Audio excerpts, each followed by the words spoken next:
In a remote village in Serbia, where fog enveloped the wooden huts every morning like a white shroud, lived a strange woman whom people called Baba Anujka. No one knew when her story began, but they all knew how the stories of those who approach her ended.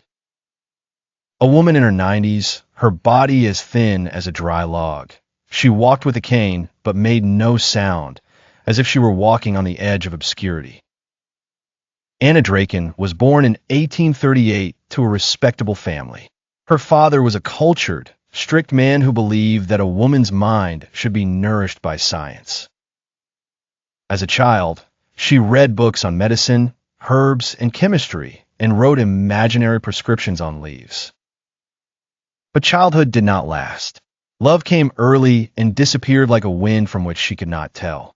She fell in love with a young Austrian officer who promised to return, but he disappeared forever in wars she did not know. Anna waited for him until her heart withered, then vowed in inner silence never to give herself away again, but to take revenge on love and its pain.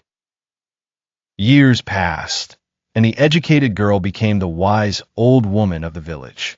Women came to her surreptitiously, complaining of cruel husbands, domineering mothers-in-law, betrayed lovers, and unbearable neighbors. Baba Anujka listened patiently. Her eyes were half closed, her lips barely moving.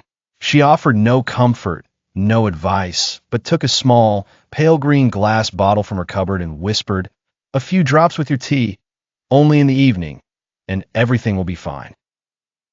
What she didn't say was that the bottle contained a slow-acting poison that left no trace but corrupted the body from within like incurable grief. Many died afterward. Men suddenly stopped eating, their faces turned pale, their insides burned silently, and they died as if they were tired of life.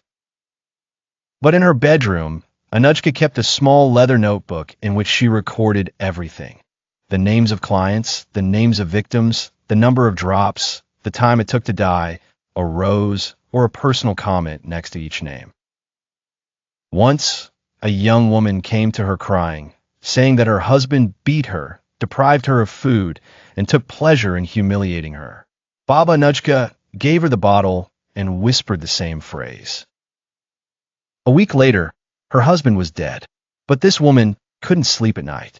She could hear his voice in the walls of her house, and she could smell his scent still in the pillows. Suspicions began to swirl, and they searched Baba Anujka's house. The notebook was found. The bottles were found. The same poison formula was found in the victims' cups. She didn't resist. She didn't deny it.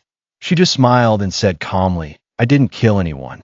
I only helped those who haven't been helped." She was sentenced to 15 years in prison. She was over 90 by then. She didn't cry. She didn't ask for a lawyer. She just sat in her chair in the cell and sang an old song, the words to which no one knew.